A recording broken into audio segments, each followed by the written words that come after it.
Good morning. It's a beautiful day to dive. As you can tell, there's not too much wind going on. Forecast said it should be picking up south winds later, so hopefully, fingers crossed, we're not on the water when that picks up. A little bit onshore kind of makes the boat turn to a little mini roller coaster. But today I got a small group. It's just one certified diver and one beginner DSD. Two brothers. Should be a fun time. I got both their tanks right here. My tanks are already going to be at the boat. It's currently 7:45. Going to meet them there around 9:30. So let's get the truck loaded and ready for the charter. All right, check me out. Oh, you might be wondering why I'm wearing sweatpants in Hawaii. If you don't live here, you don't know that in the wintertime, especially in the mornings and at nights, it can get pretty chilly. I mean, moisture, 69 degrees and moisture tends to feel a little cold sometimes. So wearing sweatpants in the morning is not a bad move. For those of you who only know me from YouTube, this is my dive shop. Lokahi Scuba, yeah. My buddy made me that when we finished rigging out the shed. But it looks a lot nicer when we turn on the lights. Get past the outboard motor. Just gotta plug this in. Always keep it unplugged for fire safety. It's an old house, so gotta be careful. Yeah, but check this out. Oh, what is that? And a rigged up $22 dust lamp from Home Depot? Yes, it is. But yes, the dive shop right now. I got a couple spare parts over there I need to build and some masks over here, a couple of miscellaneous tools. I got my air mover right here to make sure when I got wetsuits hanging up that I can continue to keep it plugged in and running so it doesn't any moisture gets built up in here. I have my permanent bottle of cockroach remover or defender or whatever you want to call it that I spray all the doorways with every single time I got wetsuits in here. Got a board for some notes, a little mini desk, pretty useful. All of my wetsuits, as you can see, they're all Project Manto wetsuits. And except for this red one. This red one is my personal. We got some BCDs. These ones are the Aqualung Outlaws. I got them pretty recently. They're not really rigged up yet that much. I haven't used them too much. And these are the ones I've been mostly using. These are my Scuba Pro Hydros Pros. I love these. I personally have one myself for my personal kit, and they're the absolute best. So today, seems like we got a t-shirt medium and a t-shirt large. These are the two sizes, so I'll pull those out. I got my bins full of fins, smaller ones in the bottom, bigger ones up top, because my other bins are drying from a charter yesterday. So I'll load those bins up with the fins we need and we'll get going. Medium. Yep, medium. 10, no. Large, bingo.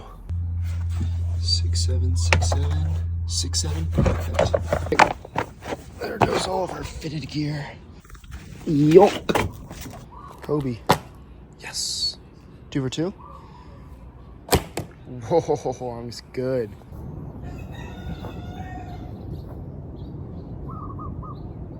What's up? I was actually just about to leave. And then I realized that even though I got all my customers' gear, I forgot my wetsuit. That is something I do quite a bit and sucks. Harbor time.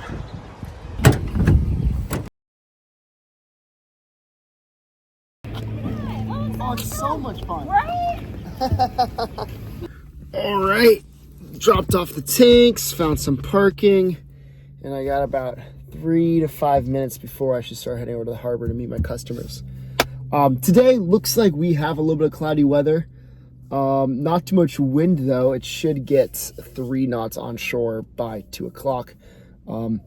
We've handled much worse onshore winds. The only problem I do have with onshore winds is when the wind is going with the direction of the waves. it tends to have a lot of chop in the water. And since today we got DSDs, they're going to be doing all their skills on a line. If there's chop, that means the boat's moving, and it's going to make a little bit stressful environment on the surface. Today seems like we have some pretty good natural waterborne swimmers though, so I'm not too stressed. Usually if we do have onshore winds and they're heavy, I'll just tell them like, hey, since it's too unsafe for your skills, we can either make this a snorkel charter and I'll give you some money back, or let's just reschedule for another time. But today I think we'll be a-okay. His brother, who's a cert, is actually a friend of mine. So it should be a good time. He says he's a good diver. So it should be easy breezy. Usually days, I've only booked maybe one charter a day. I've only ever had a double booking once in the history of me starting this company. So I usually just, no matter if it's a super early morning shipwreck dive or a later in the morning shallower beginner friendly dive, I'll usually start packing gear, make sure everything's ready around an hour before I have to head out to the harbor. Just because I like all of my gear to be straight from the shed. It's all minty, fresh, and clean. I don't like letting stuff sit overnight, except for my tanks. Tanks, I have to go get filled at another third party just because I don't own my own compressor and I don't have my own tanks yet. So I have to go pick those up the night before in most cases. So once I have everything in the truck, the tanks and all the gear from the shed, I'll drive out to the harbor. I live in ALOHA, so I'm incredibly close to the harbor here. About a 10-minute drive, 15 minutes with heavy traffic. So super easy. I'll pull up, unload all the gear, come around, go find parking, pay for the parking, and then meet my customers at the harbor, make sure everything fits and is all nice and snug. I will say this about having this operation going. If I didn't have the connections I had from working a lot of boats in this harbor for the last 5 years or so, this would be impossible. I'm only able to get my boat seats at the price I'm able to get them at because I have friends with boats. So unless I didn't, it would be a hefty fee of me having to own my own boat and paying expensive boat seats and whatnot. So I'm very, very blessed and very lucky. How I tend to run charters that have certs and DSDs is if they're a family which starts together, it makes it super simple because the cert will not get mad having to stay shallow for the DSD because they're family, right? But if, for example, my old company, we have to have a group sometimes where you combine certs who aren't related to the DSDs at all. And it'll be like, okay, we have to keep it together because we can't fit ratios. And the cert's going to have to only be limited to going 40 feet max. And the cert will be mad because there's a lot of really good reefs at 60 feet. And they can't go to them because they have a DSD in the group that's kind of holding them back and also consuming air at a really high rate because they're just beginners. It's natural. So combining the two usually never works out in the certified diver's favor. So I tried to not do that at all within my own company. But when it's a family, it works just fine. So what I'll do is I'll make sure all the briefings are done. We'll do my DSD presentation as well as soon as they get here. We'll go out on the boat. It's about a 5-minute boat ride out to the dive site we're going to. We're in Hawaii, so we're on top of a big underwater volcano. We'll go out there. We'll tie up. We'll do the skills of the DSD. As soon as they're ready, we'll have the certified diver come in. We'll come down, do their dive. Usually whoever's low on air, about 1,000 PSI on eat. Whoever beats them to the other on 1,000 PSI. We come up, celebrate the victory to a low tank. As soon as they're done, we'll switch them out to a second tank, and so we can do a second dive as well. Usually the second dive is a lot longer than the first dive just because when you have a DSD in the water on the first dive, they tend to kind of breathe at a unrelaxed pace. Everything's brand new to them. Everything feels weird. So what keeps their heart rate up and they go through the air a lot faster. So we'll see how they do today. I'm super excited to take this group out. It seemed like a couple of chillers, and they got another ride along that actually called me last minute and asked me if they have another seat on the boat for another family member to just come and watch. So should be good. I'm stoked.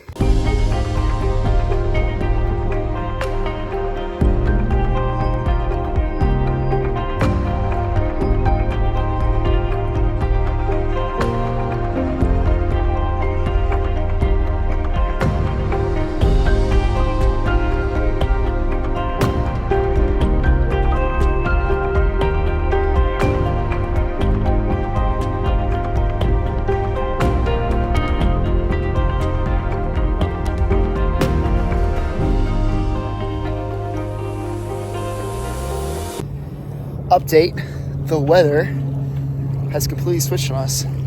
looked like it was building wind. As you can tell earlier, it was all cloudy, and we went on our dive, came back up, and there's no wind. It's just glass, and the visibility is insane. That's Hawaii for you, I guess. Second dive, we're gonna be heading east instead of heading west, so the boat's gonna stay put, but we're gonna be checking out a new reef.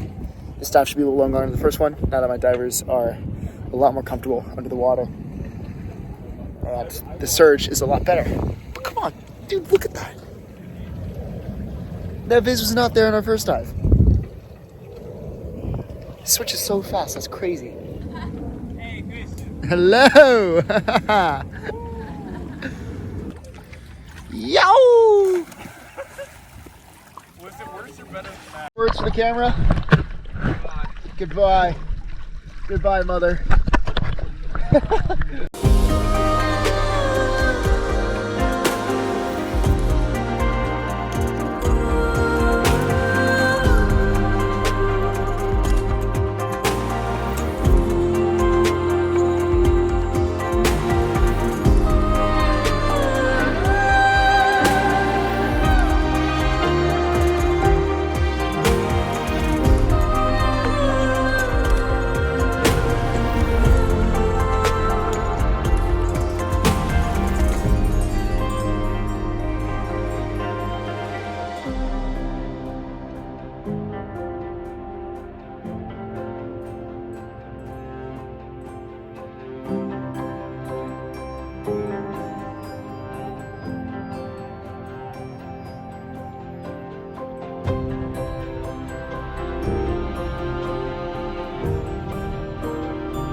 Beautiful day, just how we like it.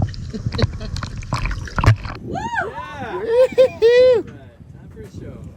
Some dolphin action. Yoo-hoo-hoo. All spinners.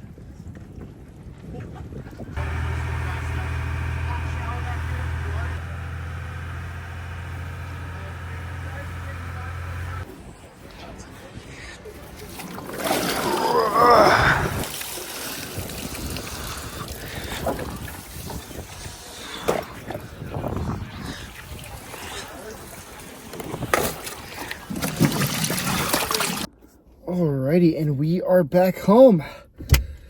Honestly, really good charter, really good conditions. The group was amazing.